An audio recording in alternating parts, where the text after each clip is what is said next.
Welcome to WooCommerce Live, episode 7 of season 3. We've got one episode left.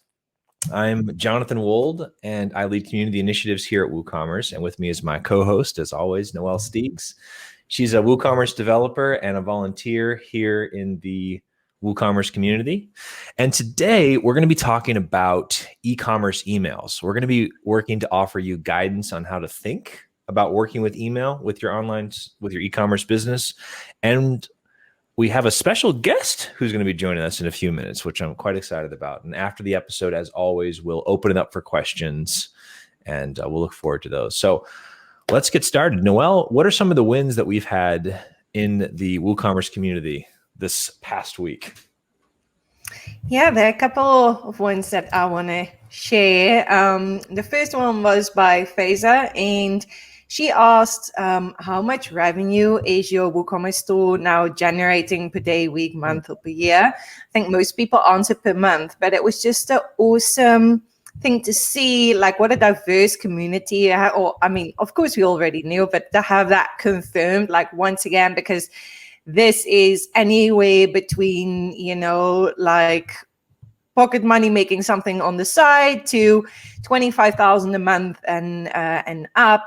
And, such a diversity of different companies, different incomes, different lengths of how they've, it's anywhere from like a Minecraft shop to, you name it. So super cool to see that. It was a really great question. And you just imagine all the lurkers as well, because a lot of people who aren't responding. Yes, true. Not everybody is comfortable sharing that, which I do understand, but it's awesome that other people do, because I think people might be curious about what's possible, what other people are doing. It's great to have perspective. Then the next one was by Calvin. He asked about what theme people like the best. And there's a lot of people that chimed in with their answers. If you're looking for a new theme, you might want to go through them and see what people are saying. Personally, I like the comments where, they explain what they like it for. So, that really makes it helpful, maybe helping to pick the right theme for you. And last but not least, Edwin, and this is perfect for this week's topic, really took time to craft this post, looks like to me.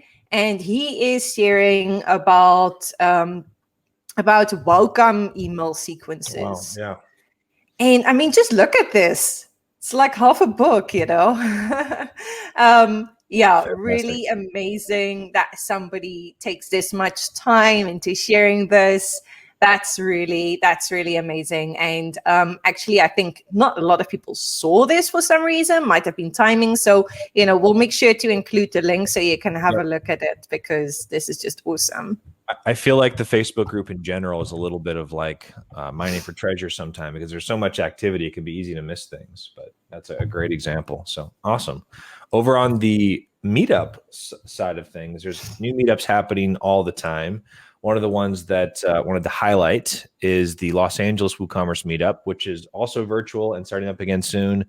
I'm not sure about their upcoming guest. It's going to be me. So who knows how that's going to go. But if you're interested, they're a fantastic group, and I'm very excited to see them up and running again. And there are meetups all around the world that are happening. So highly recommend that if you're not already a part of one, that you go and find one. It's a great way to get just another set of perspectives and to get support in a really positive environment. So that is fantastic.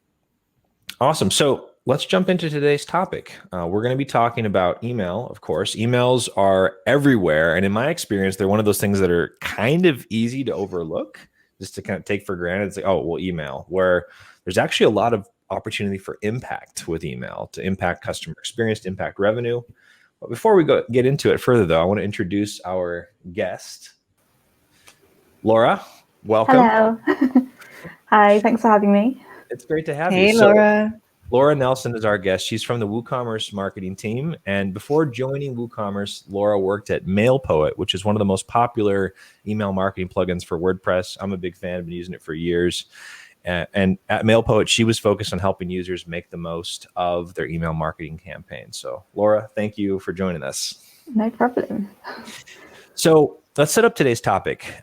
We want to first talk about how to think about email. There are a number of different types of e-commerce emails that you could use to grow your business. There's different ways that you could approach planning your campaigns. We want to talk a little bit about how to build it. So as always, we asked for your questions before the episode starts, and a lot of you sent in fantastic questions. So we're going to jump straight into those. Noëlle, you want to start us off? Yeah, for sure. So Edison wants to know how he should in general be using email more effectively. And then Andrew asked about how setting up follow-up campaigns and abandoned cart emails. So where would you like to start? Okay, so there are lots of different emails you could be sending to help grow your e-commerce store. So I generally try and break them down into 3 different areas. So first one is transactional emails. And the likelihood is that you're already sending these. So these are the automated emails that go out when somebody places an order. So they might get an order processing notification, a shipping alert, things like that. And you're actually able to edit these and optimize these further using add-on software. The other one, marketing emails. So these are things like your newsletters, email campaigns. You might use these to promote your sales, new product launches, that sort of thing. And then there's automated follow-up emails. And this is kind of where I feel like you can probably have the most impact. So these are emails which you'd set up to be automatically sent based on someone's behavior or a specific action that you specify is completed. So for example, talk about welcome emails just before. If your sign up form promises a discount when you subscribe to their list, this is the email that would be sent automatically straight away, giving them that coupon code. Yes.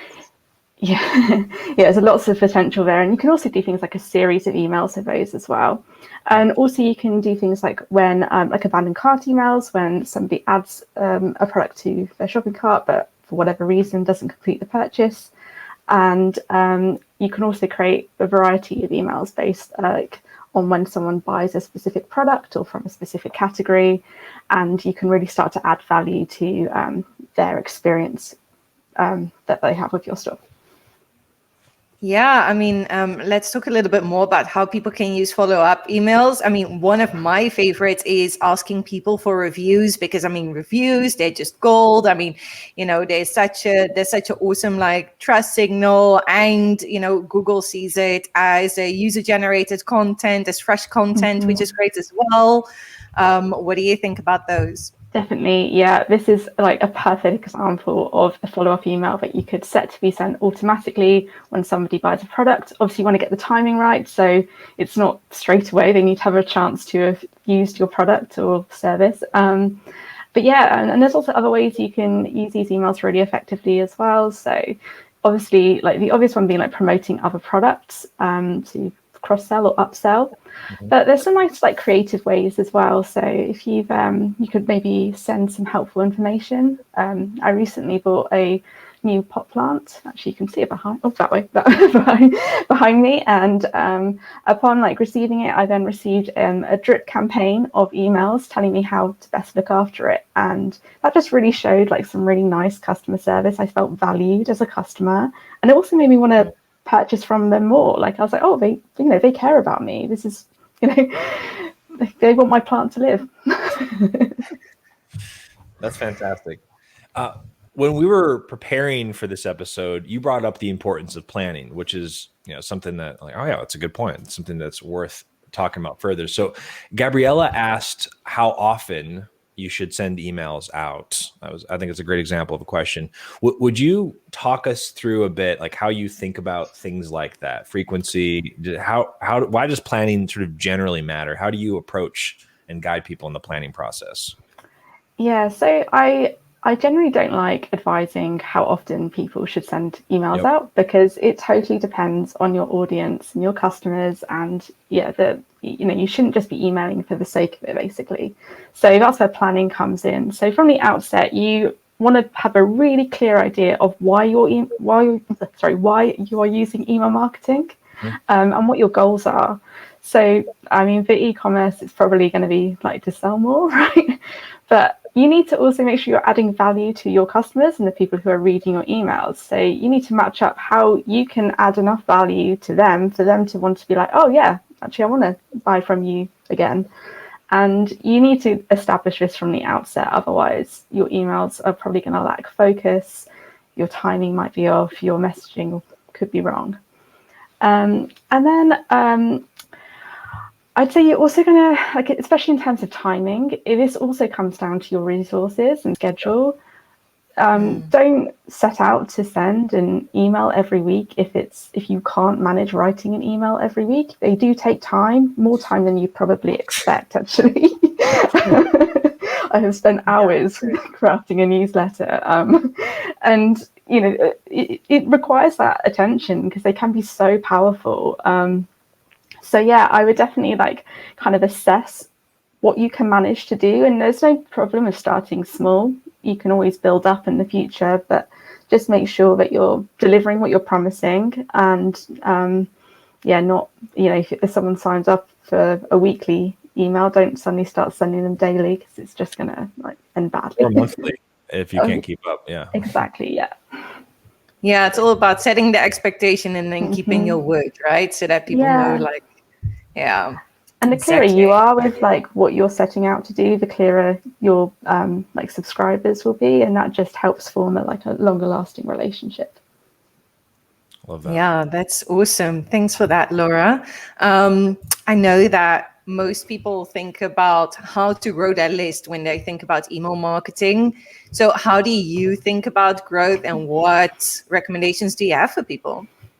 So I guess the bad news is this is probably the hardest part of email marketing. I'm not going to sugarcoat it. It does take a lot of time, effort, and patience. And I think the number one golden rule is about consent. Absolutely do not start sending emails to people who haven't subscribed to receive your emails. And this includes existing customers if you haven't said that, you know, they're signing up to receive emails with their purchase. And also, you know, don't buy lists, no matter how good the sales pitch is. I can guarantee they're only going to get you in trouble and it won't be that good. And instead, you know, focus on innovative ways or organic ways that you can sort of start growing your list. So these are things like adding a checkbox on the checkout to ask people to opt into your list when they're purchasing a product from you. Experiment with different types of forms. So there are loads of different like form plugins these days, and a lot of email marketing software comes with like form add-ons. So you can do things like pop-ups, slide-ins, fixed bar, experiment, see what works best and optimize. Again, it comes down to like your planning as well, being really clear about why, you know, what value you're going to give to subscribers when they join your list. So if you can offer them a discount, that's great. People always like that. But if not, you know, maybe it can be some like really interesting insights or tips and tricks that you can give to them to entice them to join your list. Awesome. And then you also talked about the importance in general of just like sticking to your promises. I love that you made that point, right? Like it's one of those things where it seems simple. And one of the mistakes that I've made in the past is like being overly ambitious of like, it's going to be a weekly newsletter. And like, okay, you're a couple weeks in, and anyway, so making sure that, and then of course, if you make changes, because you make changes, be proactive about communicating those changes and, you know, reset those expectations. Absolutely. So we hear this word segmentation quite a bit if you start to read about email marketing and sort of get into it further. Can you help us understand like what's segmentation? Why does it matter? Is it something that someone should think about early on, or not? Like, what are your thoughts? Yeah, so email segmentation is really, really it's a really powerful way of reaching your customers with the message that they want to receive at the right time. So basically, email segmentation is about breaking down your one big list into smaller chunks. And that could be based on things like interests, location, behavior as well. If they've bought certain products or interacted with your site in a certain way. and then tailoring your email communications per segment. So a simple example would be is if you have a clothing store and you sell like men's, women's and kids clothes, and you might put on your sign up form an option to, if you want to receive more information about one of those, two of those, or all of those. And then when you send your emails, it's like, then you're not targeting people who are not, say, interested in kids clothes, because that would be a waste of your time and effort. But you'd probably have more success by targeting, say, like the menswear section to the people who really want to buy or are interested in menswear. Yep. And in terms of when you should start doing this, if you can plan that in from the start, that's really great. Like, having that from the outset is such a good thing, but not to worry if you haven't thought about, or if you don't have time to invest in that sort of thing from the outset. You can do this later on. It would just be a case of communicating that with your existing subscribers and giving them the option to opt into different emails. We talk a lot about, and we've covered this especially in season 2, but the importance of choosing an audience. And I think one of the things that stands out to me here is, there's a lot of reasons why you want to choose an audience. Your messaging can really be focused on them. The reality for a lot of e-commerce businesses is that you will serve multiple audiences. And the way that you serve those audiences is going to vary, right? Like, you might create landing pages for specific audiences, and segmentation, I think, is a great way of aligning with that, where it's like, if you're going to serve multiple audiences and solve problems for those different audiences, you want to reflect that in your communications. And Definitely. That comes to mind for me. Yeah, Awesome. It's all about adding a personal touch, really. So, yeah, if we respond well to things that are catered to our interests and what we've said that we want, that we want to receive. So, and also it just avoids things like if you're, just say you have a global business and you're running a sale or a free shipping just in the US, you don't want to email your entire list of people based in like the UK, India, Australia saying there's free shipping when it doesn't apply to them. That's just going to annoy them. Yes. Yeah, no, so true that. Laura, I was curious if you have resources that you can recommend for people that want to learn more about how to think about email marketing. Yeah, so I'm going to be a bit biased here. A couple of these are from MailPoet, which I did help create. So this first one is a complete guide to WooCommerce emails, and you don't have to be a MailPoet user to find this useful. So this gives you this is really great for beginners, and it gives you a really good overview of what the different email types are, how you can use them, and then also how you can start using this in WordPress. So towards the bottom of the article, we have some recommendations for email software that isn't just MailPoet, which you might find of use.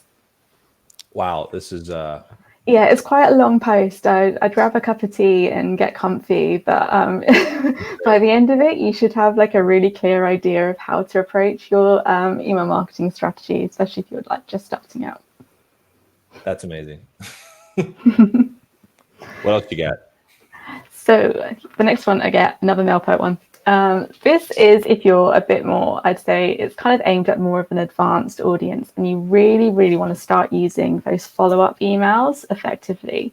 So this, again, it's another long one. Sorry, put the kettle back on. It takes you through the full customer journey. So we're talking about tofu, mofu, and bofu, and tofu is honestly one of my favorite acronyms. But it's talking about how you can use email marketing to guide people from the very top of the funnel right down to the bottom to be paying customers, and again improve that loyalty right around again. So there's some really cool examples in here actually about brands who have done this well. Wow. And yeah, it's pretty in-depth, but honestly, I'd highly recommend giving it a read if you want to. Maybe if you've started out email marketing, you really want to up your game. This is a good one. What I love about content like this too is that there's a density to, there's a lot there, but I've seen this guide before. There's a lot of you can really take your time with it, and it's good to refer back to, right? Like you can come back to it and definitely. So that a lot of work went into that. Appreciate that and appreciate you sharing it with us.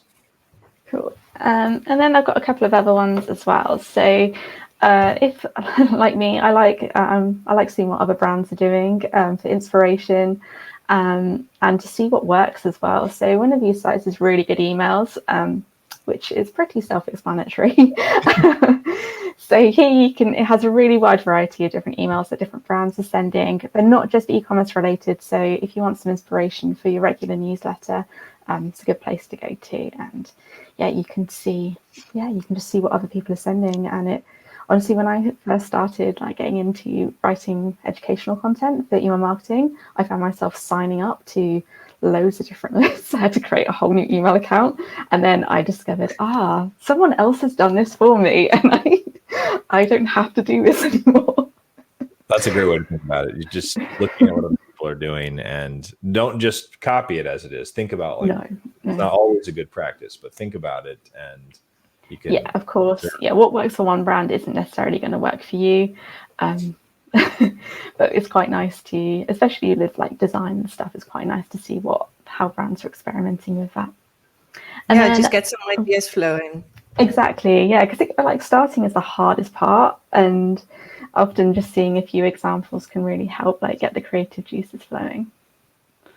And then the other one is called Mailcharts, and this is very similar, but it also includes the engagement data with these emails. So you have to pay to see some of this, but there are some free resources you can get on here too. And again, you can look by category, so you can drill down even further than this. You can look by industry. Again, there's e-commerce specific, as we're seeing on here. And again, it's just a really nice way of just getting an idea of what other brands in your industry are doing, and you might spot opportunities for what you could be doing better. That's fantastic. Thank you for those resources. And of course, for anyone watching, we'll include all of these in the show notes. So all of what you've described applies to email in general, regardless of what platform someone's using, right? So we love WooCommerce. So let's talk about WooCommerce specifically. So Shohei and Juan asked about how to approach customizing email without code. That's a request comes in a lot. Richard wanted to know about customizing the from field, and Sasha asked about what are some of the best plugins. So I just want to take a step back for a moment, and can you talk us through the different types and options? What are some of the options available for working with emails in WooCommerce? Sure. So there are options which are available within your WordPress dashboard and WooCommerce. So we've got Automate Woo, which some of you may be familiar with. I think it's been part of the WooCommerce family for a couple of years now. And Automate Woo is a great way of, again, as the name suggests, automating based on actions within your e-commerce store. These are the follow-ups that you were talking about, and abandoned cart. And there's a number of different ones that can do this, but this is a good example. Exactly, Sort of built into it. That's very cool. It's really nice to use. Another one I want to highlight is Cadence. So Cadence, as I mentioned earlier, transactional emails and how you have an opportunity there to edit and customize. Cadence allows you to do just that. It's a plugin. It integrates with WooCommerce, and you can change the colors and the copy around your transactional emails. Great opportunity to add in, a little blurb about a sale you might have coming up, or again, you could even add a review request in these emails. But I'd probably say it's a bit too soon if they've just placed the order. But yeah.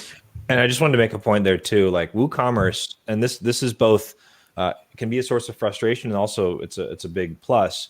It's not very opinionated out of the box with this, right? It's intended to be customized, and this is why resources like these are available to help you sort of get in there and do that. But yeah, I think that's important to keep in mind.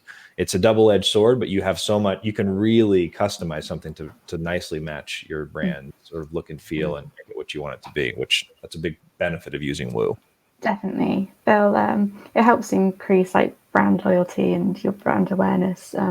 It's nothing worse than placing an order and you just get a really blank generic email saying, confirmed, or it's been shipped. Especially in lockdown, if you've been placing a lot of orders like me, it's hard to keep up with what you've ordered from where. Now, last but not least, of course, got to give MailPoet a shout out.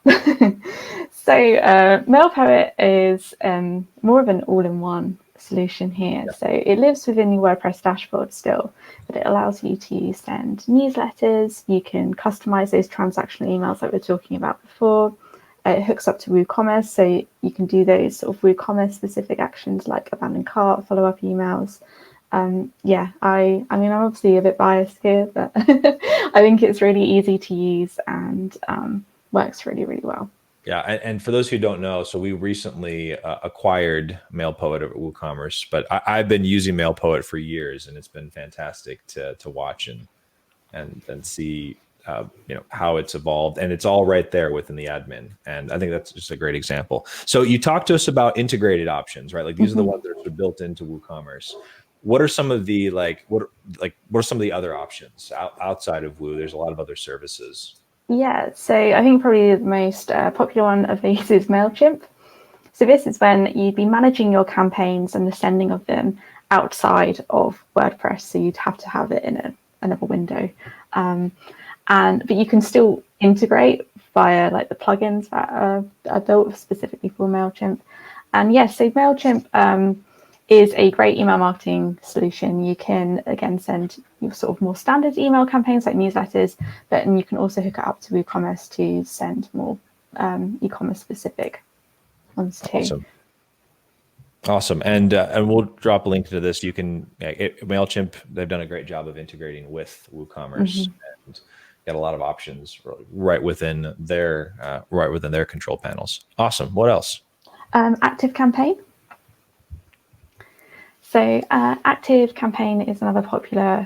Again, it's a plugin, but it's a separate experience that you hook up with a plugin. Yep.